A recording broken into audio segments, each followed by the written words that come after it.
LSS exam എങ്ങനെയാണ് എഴുതേണ്ടത്, അതിനുള്ള യോഗ്യത എന്താണ്, എത്ര സബ്ജക്റ്റുകളാണ് പഠിക്കാനുള്ളത്, ഏതൊക്കെ രൂപത്തിലാണ് എഴുതേണ്ടത്, എങ്ങനെയാണ് അപ്ലൈ ചെയ്യേണ്ടത് എന്നതിനെ പറ്റിയിട്ടുള്ള ഒരു വീഡിയോ ആണ് നമ്മളിപ്പോൾ ചെയ്യുന്നത്. ഹായ് ഫ്രണ്ട്സ്, എല്ലാവർക്കും നമ്മുടെ ചാനലിലേക്ക് സ്വാഗതം. നിങ്ങളിപ്പോൾ കണ്ടുകൊണ്ടിരിക്കുന്നത് കഴിഞ്ഞ വർഷം 2023-24 അധ്യയന വർഷത്തിലെ LSS എക്സാമിനുള്ള സർക്കുലർ അഥവാ വിജ്ഞാപനമാണ് നിങ്ങൾ കണ്ടുകൊണ്ടിരിക്കുന്നത്. ഈ വർഷത്തെ വിജ്ഞാപനം ഇതുവരെ വന്നിട്ടില്ല. നമുക്ക് കഴിഞ്ഞ വർഷത്തെ വിജ്ഞാപനത്തിൽ നിന്ന് വലിയ മാറ്റങ്ങളൊന്നും വരാൻ ചാൻസ് ഇല്ല. അപ്പോൾ നമുക്ക് നോക്കാം ഏതൊക്കെ രൂപത്തിലാണ് ഇതിൻ്റെ യോഗ്യതകളും കാര്യങ്ങളൊക്കെ നമുക്ക് നോക്കാം. അപ്പോൾ നമുക്കറിയാം LSS പരീക്ഷ 2024 കഴിഞ്ഞ വർഷം ഫെബ്രുവരിയിലാണ് നമുക്ക് എക്സാം ഉണ്ടായിട്ടുള്ളത്. അതിൻ്റെ വിജ്ഞാപനമാണ് നിങ്ങളിപ്പോൾ കണ്ടുകൊണ്ടിരിക്കുന്നത്. അത് ആദ്യം നമുക്കതിൻ്റെ കഴിഞ്ഞ വർഷത്തെ ഡീറ്റെയിൽസാണ് ഇപ്പോൾ നിങ്ങൾ കണ്ടുകൊണ്ടിരിക്കുന്നത്. LSS എക്സാം ഡേറ്റ് 28 ഫെബ്രുവരി, ഏതൊക്കെ പേപ്പറുകളാണ്, ഏതൊക്കെ ടൈമിലാണ് എക്സാം, അതൊക്കെ നമുക്ക് നോക്കുന്നതിന് മുമ്പ് നമുക്ക് ആദ്യം LSS പരീക്ഷയുടെ നിങ്ങൾ വായിച്ചു നോക്കുക. മാർഗനിർദ്ദേശങ്ങൾ കൊടുത്തിട്ടുണ്ട്. LSS പരീക്ഷ എഴുതുന്നതിനുള്ള യോഗ്യത ഏത് കുട്ടികൾക്കാണ്, ഏത് രൂപത്തിലുള്ള കുട്ടികൾക്കാണ്, എവിടെ പഠിക്കുന്ന കുട്ടികൾക്കാണ്, അതിൻ്റെ യോഗ്യതയാണ് ആദ്യം നമ്മൾ മനസ്സിലാക്കി വെക്കേണ്ടത്. കേരളത്തിലെ പൊതുവിദ്യാലയങ്ങൾ, അതിന് ഗവൺമെൻറ്, എയ്ഡഡ്, അംഗീകാരമുള്ള അൺഎയ്ഡഡ്, ഈ അധ്യയന വർഷം ഈ വർഷം 4ാം ക്ലാസ്സിൽ പഠിക്കുന്നവരും സെക്കൻഡ് ടേം എക്സാമിൽ, അതായത് ഈ നമ്മുടെ ക്രിസ്മസ് എക്സാം വരുന്നുണ്ടല്ലോ, സെക്കൻഡ് ടേം എക്സാമിൽ മലയാളം, ഇംഗ്ലീഷ്, മാത്സ്, EVS എന്നീ സബ്ജക്റ്റുകൾക്ക് A ഗ്രേഡ് നേടിയിട്ടുള്ള കുട്ടികൾക്ക് മാത്രമാണ് എക്സാം എഴുതാനുള്ള യോഗ്യത ഉണ്ടായിരിക്കുള്ളൂ. ഇനി മേൽ പറഞ്ഞ വിഷയങ്ങളിൽ ഏതെങ്കിലും ഒന്നിൽ മാത്രം B ഗ്രേഡ് ആയ കുട്ടികൾ ഉപജില്ലാതല കലാ കായിക പ്രവൃത്തി പരിചയ ഗണിത സോഷ്യൽ സയൻസ് മേളകളിൽ ഏതെങ്കിലും ഇനത്തിൽ A ഗ്രേഡോ 1ാം സ്ഥാനമോ നേടിയിട്ടുണ്ടെങ്കിൽ അവർക്കും എക്സാം എഴുതാവുന്നതാണ്. ഈ പരീക്ഷയ്ക്ക് പ്രത്യേക ഫീസൊന്നുമില്ല. കുട്ടികൾക്ക് അപ്ലൈ ചെയ്യണമെന്നുണ്ടെങ്കിൽ അർഹത കുട്ടികളുടെ പേര് വിവരങ്ങൾ സ്കൂൾ ഹെഡ് മാസ്റ്റർ വഴിയാണ് ചെയ്യേണ്ടത്. അതുപോലെ തന്നെ പരീക്ഷയ്ക്ക് ഒരു സിലബസ് ഉണ്ടാവില്ല, എന്തൊക്കെയാണ് പഠിക്കേണ്ടത് എന്നുള്ള കാര്യങ്ങൾ.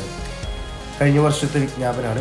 LSS പരീക്ഷയ്ക്ക് 2023-24 അധ്യയന വർഷത്തെ 4ാം ക്ലാസ്സിലെ മുഴുവൻ പാഠഭാഗങ്ങളും ഉൾപ്പെടുത്തിയിട്ടുണ്ട്. അതായത് കുട്ടി 4ാം ക്ലാസ്സിലാണ് പഠിക്കുന്നത് എന്നുണ്ടെങ്കിൽ ആ 4ാം ക്ലാസ്സിലെ മുഴുവൻ പോർഷൻസും നമ്മൾ പറഞ്ഞിട്ടുള്ള മലയാളം, ഇംഗ്ലീഷ്, EVS, മാത്തമാറ്റിക്സ്, ഈ സബ്ജക്റ്റുകളിലെ മലയാളം, ഇംഗ്ലീഷ്, EVS, മാത്തമാറ്റിക്സ് ഈ വിഷയങ്ങളിൽ, അതുപോലെ തന്നെ കുട്ടി ഈ 4th സ്റ്റാൻഡേർഡിൽ പഠിക്കുന്ന മുഴുവൻ സബ്ജക്റ്റിൽ നിന്നും കുട്ടീനോട് LSS എക്സാമിന് ചോദ്യങ്ങൾ ചോദിക്കാവുന്നതാണ്. നമുക്ക് ഈ വീഡിയോ അപ്ലോഡ് ചെയ്യുന്നതിന് ശേഷം കഴിഞ്ഞ വർഷങ്ങളിൽ വന്നിട്ടുള്ള ഓരോ സബ്ജക്റ്റ് വൈസ് ചെയ്തിട്ടുള്ള പ്രീവിയസ് ഇയർ ക്വസ്റ്റ്യൻ പേപ്പർ നമുക്കൊന്ന് ഡിസ്കസ് ചെയ്യാം. അതുപോലെ തന്നെ 4ാം ക്ലാസ് വരെ കുട്ടി നേടിയിരിക്കെ പഠന നേട്ടങ്ങൾ, ആശയങ്ങൾ, ധാരണകൾ, ശേഷികൾ, മനോഭാവങ്ങൾ പരിഗണിച്ചുകൊണ്ടുള്ള ചോദ്യങ്ങളാണ് LSS പരീക്ഷയ്ക്ക് ഉണ്ടായിരിക്കുക. വിശദമായ ഉത്തരം എഴുതുന്ന ചോദ്യങ്ങളും ഒറ്റ വാക്കിലോ വാക്യത്തിലോ ഉത്തരം എഴുതേണ്ട ചോദ്യങ്ങളും ഉണ്ടായിരിക്കും. അതായത് ഡീറ്റെയിൽഡായിട്ട് എഴുതേണ്ടതുണ്ടാവും, മൾട്ടിപ്പിൾ ചോയ്സ് ക്വസ്റ്റ്യൻസും വരാം, ഒറ്റ വാക്കിൽ എഴുതേണ്ട ക്വസ്റ്റ്യൻസും ഉണ്ടായിരിക്കും.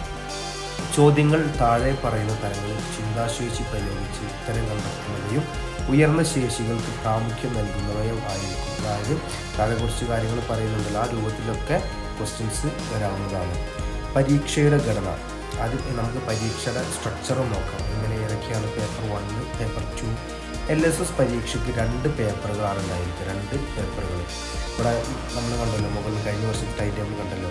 28ാം തീയതിയാണ് എക്സാം ഉള്ളത്. പേപ്പർ 1 രാവിലെ 10 മുതൽ 12 മണി വരെ, പേപ്പർ 2 ഉച്ചയ്ക്ക് 1:15 മുതൽ 3 മണി വരെ. അപ്പോൾ 2 പേപ്പറാണ് പരീക്ഷയുടെ എക്സാമിൻ്റെ സ്ട്രക്ചർ. LSS പരീക്ഷയ്ക്ക് 2 പേപ്പറുകൾ ഉണ്ടായിരിക്കും. ഓരോന്നിൻ്റെയും ദൈർഘ്യം 1.5 മണിക്കൂറാണ്. ഓരോ പേപ്പറിന് 1.5 മണിക്കൂറാണ് എക്സാം എഴുതാനുള്ള ടൈം കുട്ടിക്ക് കിട്ടുക. 1.5 മണിക്കൂർ കൊണ്ട് വേണം ഓരോ പേപ്പറും കംപ്ലീറ്റ് ചെയ്യാൻ. അപ്പോൾ പേപ്പർ 1 നമുക്കൊന്ന് നോക്കാം. പേപ്പർ 1-ൽ part A, part B, part C. നിങ്ങൾ നോക്കുക, പേപ്പർ 1-ൽ part A, part B, part C 3 പാർട്ടുകളായിട്ടാണ് കാറ്റഗറൈസ് ചെയ്തിട്ടുള്ളത്. പാർട്ട് Aയിൽ വരുന്നത് 1ാം ഭാഷ. കുട്ടി മലയാളം പഠിക്കുന്നുണ്ടല്ലോ, കേരള പാഠാവലി. അപ്പോൾ പാർട്ട് Aയിൽ 1ാം ഭാഷയായിട്ട് വരുന്നത് മലയാളം. പാർട്ട് Bയിൽ ഇംഗ്ലീഷ്. പാർട്ട് Cയിൽ ജനറൽ നോളേജ്. ഇതാണ് പേപ്പർ 1 വരുന്നത്. പേപ്പർ 1 വരുന്നത് കുട്ടിക്ക് മലയാളം വരും, അതുപോലെ തന്നെ ഇംഗ്ലീഷ് വരും. ഇംഗ്ലീഷിൽ അത് കഴിഞ്ഞാൽ GK വരും. ഇതാണ് പേപ്പർ 1 മോർണിംഗിൽ ഉണ്ടായിരിക്കുക. 40 മാർക്കാണ് അതിൽ ടോട്ടൽ സ്കോർ വരുന്നത്. പേപ്പർ 1 ഒന്നാം ഭാഷ ആയിട്ടുള്ള അതിന് 20 മാർക്കും, ഇംഗ്ലീഷിന് 10 മാർക്കും, GK 10 മാർക്കുമാണ് കൊടുത്തിട്ടുള്ളത്. നെക്സ്റ്റ് പേപ്പർ 2 വരുന്നത് 2 പാർട്ടുകളാണ്. പേപ്പർ 2 വരുന്നത് EVSും അതുപോലെ തന്നെ മാത്തമാറ്റിക്സും. EVSന് 20 മാർക്ക്, മാത്തമാറ്റിക്സിന് 20 മാർക്ക്. അങ്ങനെ അതിലും പേപ്പർ 2 40 മാർക്ക്. മനസ്സിലായിട്ടുണ്ടാവുമെന്ന് വിചാരിക്കുകയാണ്. മനസ്സിലാക്കി വെക്കുക. നിങ്ങൾ ഇതൊന്നും കൂടുതലായിട്ട് ടെൻഷൻ അടിക്കേണ്ട. നമ്മൾ ഒന്ന് പറഞ്ഞു എന്ന് മാത്രം, ഏതൊക്കെയാണ് പോർഷൻസ് വരുന്നത്, അതുപോലെ തന്നെ യോഗ്യത കാര്യങ്ങൾ പറഞ്ഞു എന്ന് മാത്രം. നമുക്ക് മെയിനായിട്ട് ഇമ്പോർട്ടൻറ്റ് കൊടുക്കേണ്ടത് നമ്മളെ എക്സാം വരുന്നുണ്ട്, എക്സാമിനുള്ള പോർഷൻസ് നോക്കുക, എക്സാമിന് പഠിക്കുക എന്നുള്ള ചിന്ത മാത്രം മതി. എന്നാലും ഒന്ന് അറിഞ്ഞിരിക്കാൻ വേണ്ടിയിട്ടാണ് ഇതൊക്കെ പറയുന്നത്. LSS പരീക്ഷയുടെ ഓരോ പേപ്പറും ബുക്ക്ലെറ്റ് രൂപത്തിലായിരിക്കും. അതായത് പേപ്പർ 1 ആണെങ്കിലും പേപ്പർ 2 ആണെങ്കിലും ബുക്ക്ലെറ്റ് രൂപത്തിലായിരിക്കും നമുക്ക് കിട്ടുക. അതിൽ റോൾ നമ്പർ, നിർദ്ദേശങ്ങൾ മുതലായവ അടങ്ങുന്ന ആദ്യ പേജ് പ്രത്യേകമായി ഉണ്ടാകും. ഒന്നാമത്തെ പേജിൽ കുട്ടികളുടെ റോൾ നമ്പർ, നിർദ്ദേശങ്ങൾ കാര്യങ്ങളൊക്കെ ഉണ്ടാകും. തുടർന്നുള്ള പേജുകളിൽ ചോദ്യങ്ങളും ഓരോ ചോദ്യത്തിനും തൊട്ട് താഴെ ഉത്തരം എഴുതാനുള്ള സ്ഥലവും ഉണ്ടാകും. അതായത് ഓരോ ചോദ്യത്തിന് താഴെയും ആ പേപ്പറിൽ തന്നെ ആയി കുട്ടി ആൻസർ എഴുതേണ്ടത്, ആ LSS എക്സാമിൻ്റെ എഴുതേണ്ടത്, ആ പേപ്പറിൻ്റെ ഓരോ ചോദ്യത്തിനും അതിൻ്റെ താഴെ അതിൽ എഴുതാനുള്ള സ്പേസ് ഉണ്ടായിരിക്കും. അതുപോലെ തന്നെ മൾട്ടിപ്പിൾ ചോയ്സ് ക്വസ്റ്റ്യൻസ് അല്ലെങ്കിൽ ഒറ്റവാക്കിൽ എഴുതേണ്ട ചോദ്യങ്ങൾ, അതുപോലെ തന്നെ ഡീറ്റെയിൽഡായിട്ട് എക്സ്പ്ലെയിൻ ചെയ്ത് എഴുതേണ്ട ക്വസ്റ്റ്യൻസും ഒക്കെ ഇതിലുണ്ടായിരിക്കും. വിശദമായ ഉത്തരം എഴുതേണ്ട ചോദ്യങ്ങൾക്ക് 5 സ്കോറും. അത് നിങ്ങൾ ഈ സർക്കുലർ വരുമ്പോൾ അതിനനുസരിച്ച് നോക്കിയാൽ നമുക്ക് മനസ്സിലാക്കാൻ പറ്റും. സർക്കുലറിൽ ഇപ്പോൾ മെയിനായിട്ട് ഇമ്പോർട്ടൻ്റ് ആയിട്ടുള്ള കാര്യം നമ്മൾ യോഗ്യത, അതിൻ്റെ കുട്ടി എലിജിബിൾ ആണോ എലിജിബിൾ അല്ലേ എന്ന് തിരിച്ചു വരേണ്ടത്. 4ാം ക്ലാസ്സിൽ പഠിക്കുന്ന കുട്ടി ആയിരിക്കണം. അതുപോലെ തന്നെ കുട്ടിക്ക് സെക്കൻഡ് ടൈം എക്സാമിൽ എല്ലാ സബ്ജക്റ്റിലും A ഗ്രേഡ് ഉണ്ടായിരിക്കണം. ഇനി ഒരു സബ്ജക്റ്റിൽ B ഗ്രേഡ് ആണെങ്കിൽ ഉപജില്ലാതലത്ത് മത്സരിച്ചിട്ടുണ്ടെന്നുണ്ടെങ്കിൽ അതിൽ A ഗ്രേഡോ 1ാം സ്ഥാനം കിട്ടിയ കുട്ടിക്ക് ഇതിൽ അപ്ലൈ ചെയ്യാവുന്നതാണ്. അതുപോലെ തന്നെ സബ്ജക്റ്റ് വരുന്നത് 2 പേപ്പറുകളാണ്. Paper 1 and paper 2. പേപ്പർ 1 3 പാർട്ടുകളാണ്. മലയാളം, ഇംഗ്ലീഷ് അല്ലെങ്കിൽ 1ാം ഭാഷ ഇംഗ്ലീഷ്, ജനറൽ നോളേജ്. സെക്കൻഡ് പേപ്പറിൽ വരുന്നത് ഉച്ചയ്ക്ക് ശേഷം നടക്കുന്ന പേപ്പറിൽ വരുന്ന 2 പാർട്ടാണ് മാത്തമാറ്റിക്സ്, അതുപോലെ തന്നെ EVS. പരീക്ഷാ കേന്ദ്രങ്ങൾ ഓരോ പഞ്ചായത്തിലും. ഇതൊക്കെ നിങ്ങൾ സർക്കുലർ വരുന്നതിനനുസരിച്ച് വായിച്ചു നോക്കിയാൽ മതി കേട്ടോ. പിന്നെ പരീക്ഷ ചോദ്യപേപ്പറും തയ്യാറാക്കലും വിതരണം, അതൊക്കെ നമുക്കൊന്ന് ജസ്റ്റ് വന്നതിന് ശേഷം ഒന്ന് വായിച്ചു നോക്കുക. അതിനുള്ള ഇൻഫർമേഷൻ കാര്യങ്ങളൊക്കെ ടീച്ചേഴ്സ് കൊടുക്കും.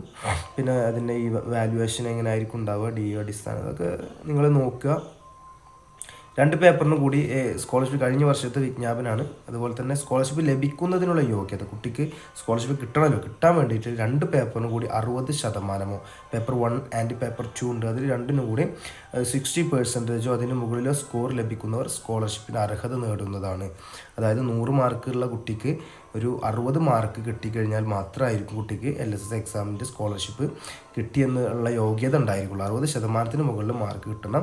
ഉപജില്ലയിൽ SC, ST, OEC വിഭാഗത്തിൽപ്പെട്ട കുട്ടികൾക്ക് ആർക്കും നിശ്ചിത സ്കോർ ലഭിക്കുന്നില്ലെങ്കിൽ ഈ വിഭാഗങ്ങളിൽ ഏറ്റവും കൂടുതൽ സ്കോർ നേടിയ ഓരോ കുട്ടിയെ വീതം സ്കോളർഷിപ്പിന് പരിഗണിക്കണം. ഇവർ കുറഞ്ഞത് 50% സ്കോറെങ്കിലും നേടിയിരിക്കണം. അതുപോലെ തന്നെ ഫലപ്രഖ്യാപനം, അതൊക്കെ നിങ്ങൾക്ക് മാനുവൽ വന്നതിന് ശേഷം നോക്കാവുന്നതാണ്. പൊതുനിർദ്ദേശം പരീക്ഷയുമായി ബന്ധപ്പെട്ട ഉപജില്ലാ വിദ്യാഭ്യാസ ഓഫീസറുടെ നേതൃത്വത്തിൽ ഡയറ്റ് മുഖേന പ്രധാന അധ്യാപകർ, അത് മൊത്തത്തിലുള്ള സർക്കുലറാണ്. അപ്പോൾ ഇതൊക്കെയാണ് മെയിനായിട്ട് ഇത് കഴിഞ്ഞ വർഷത്തെ വന്നിട്ടുള്ള ഡേറ്റുകളാണ്. ഫീസ് അടക്കേണ്ടതും അതുപോലെ തന്നെ ഫീസ് അടക്കേണ്ടതല്ല, രജിസ്റ്റർ ചെയ്യേണ്ട കാര്യങ്ങളൊക്കെയുമായി ബന്ധപ്പെട്ടിട്ടുള്ള കഴിഞ്ഞ വർഷത്തെ എടുക്കണം. അപ്പോൾ ഇതാണ് LSS എക്സാമിനുമായി ബന്ധപ്പെട്ടിട്ടുള്ള കാര്യങ്ങൾ പറയേണ്ടത്. മനസ്സിലായിട്ടുണ്ടാകുമെന്ന് വിചാരിക്കുക. ഒന്നുകൂടെ പറയാം, LSS എക്സാം എഴുതേണ്ട കുട്ടി എന്ന് പറയുന്നത് 4ാം ക്ലാസ്സിൽ പഠിക്കുന്ന കുട്ടികൾക്കാണ് LSS എഴുതാൻ പറ്റുള്ളൂ. സബ്ജക്റ്റിൽ A ഗ്രേഡ് മാർക്ക് ഉണ്ടായിരിക്കണം. അതുപോലെ തന്നെ എല്ലാ സബ്ജക്റ്റുകളും 4th സ്റ്റാൻഡേർഡിൽ പഠിക്കുന്ന മുഴുവൻ സബ്ജക്റ്റുകളിൽ നിന്ന് ചോദ്യങ്ങൾ ചോദിക്കാം. കഴിഞ്ഞ വർഷങ്ങളിൽ പഠിച്ചിട്ടുള്ള കാര്യങ്ങളുടെ മുൻധാരണകൾ, അതിനുള്ള ആശയങ്ങളുമായി ബന്ധപ്പെട്ടുള്ള ക്വസ്റ്റ്യൻസും ഉണ്ടായിരിക്കാം. അപ്പോൾ തുടർന്നുള്ള വീഡിയോകൾ നിങ്ങൾക്ക് LSS കഴിഞ്ഞ വർഷങ്ങളിലെ പ്രീവിയസ് ഇയർ ക്വസ്റ്റ്യൻ പേപ്പേഴ്സിൻ്റെ അനാലിസിസ് ഒക്കെ നമുക്ക് ചെയ്യാം. Okay, thank you.